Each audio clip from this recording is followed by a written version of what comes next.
in the midst of taking up it's just selected quotes. It's meant to wet our whistles and intrigue us a little bit. And also, I thought that this one is in a particular way something we as mothers struggle with. The that care and I mentioned in another show, that care and love of our children, right? The love of a mother for her children. Who can fathom such a thing? And yet there has to be a detachment of, um, we can't love them as much as we love the Lord, and we certainly can't love them more than we love our husbands. And oftentimes we actually do, and it's evidenced in many ways. So let's see what this anonymous Jesuit has to think about of misplaced affection towards our relation. Now remember, he's talking to those in community, but I thought that there was some nuggets here for you and I. July 30th. First prelude. Listen to Jesus Christ saying, "He that loveth father or mother more than me is not worthy of me."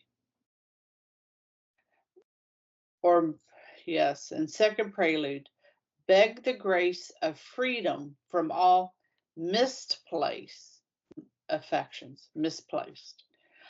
There are three things especially which tend to produce and develop in the heart of a religious a misplaced affection towards relations. Three things, therefore, against which we should be on our guard. That is, unnecessary visits, misplaced compassion, and misplaced zeal. Point one, unnecessary visits.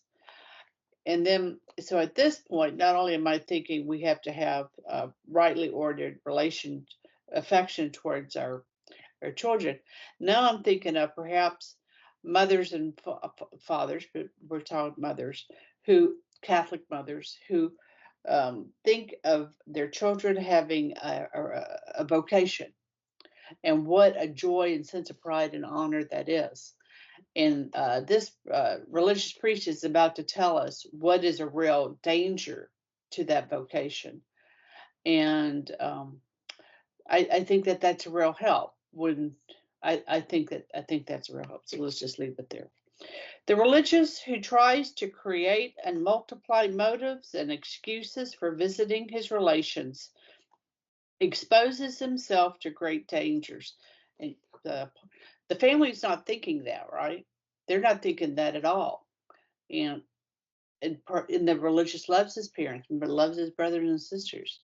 And yet the author's saying we exposing to a great danger. And even to losing his vocation. And I have known many who have done it this way, or at least the spirit of his vocation. St. Basil tells us and explains it thus: these misplaced visits cannot fail. First, to turn away the attention of the religious from what he should do for God, his own perfection and zeal for souls. Second, to fill his imagination with memories and dangerous ideas at the sight of certain places or persons which witnessed his falls in past life. Third, to deprive him of peace of soul by keeping him always in anxiety about his relations, their affairs, their undertakings, their successes, the reverses, the domestic afflictions, etc. And fourth, to cause him to lose little by little the spirit of his holy vocation. Application.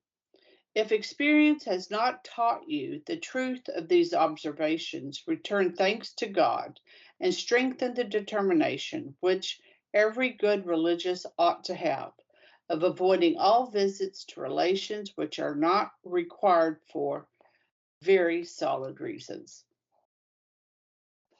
You can't have your feet in both worlds.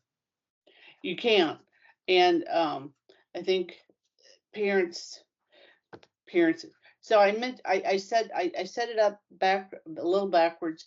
That was an instruction to families and mothers who might have children with relations, and this is our Lord's teaching of family ties and proper relationships with that.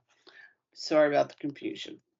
Yeah, This is I mean, I think that go what you said wasn't too terribly confusing. I don't think so. I think it still naturally applies, but mostly because that particular reading in the like there's two elements that are going on there, right? We live in a world where there is almost an expected demand of over attention from parents to children, there right? sure is.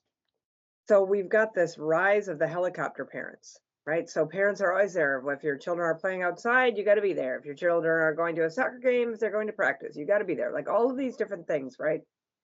So there's always that anxiety where the mother and the father can never separate themselves really from their children because society is putting this burden upon them that should not be there. But then secondarily, I mean, because obviously that is being told from the perspective of the religious himself. But it does also, so we have to make sure that as parents, so we're not that helicopter parent demanding that they're always engaged with us, always giving us all their information, always being present to us, right? But there is also a little bit of a consolation to the parents to say, you don't always have to be there. If our Lord has called your child to a religious vocation, you may, in safety and security, surrender him to the formation and to the care and keep of the order into which our Lord has drawn your child, right? I mean, so it's the same sort of thing. Like, if you have found a good soccer coach, you can actually just drop him off and go do your grocery shopping, right? If you have found, like, we have this terrible notion now where we're fighting that fight of an obscenely pushed over attachment and an inability to disconnect. So in this particular meditation, that might be one that you would be able to start pondering. How can I safely surrender my child to what our Lord is calling him without feeling the guilt that the modern world also puts on me for not being hyper involved, right? I mean, so, and what an interesting little piece that gives us, because it's coming at it from the perspective of the time of the religious. But boy, does that speak to our modern parenting, this sure does. helicopter concept, or guilt if you're not always there. That's exactly right. That's exactly right. We're going to pick up with this theme. We have one more quote. Three's a good number. Till then, my friends, fidesetratio.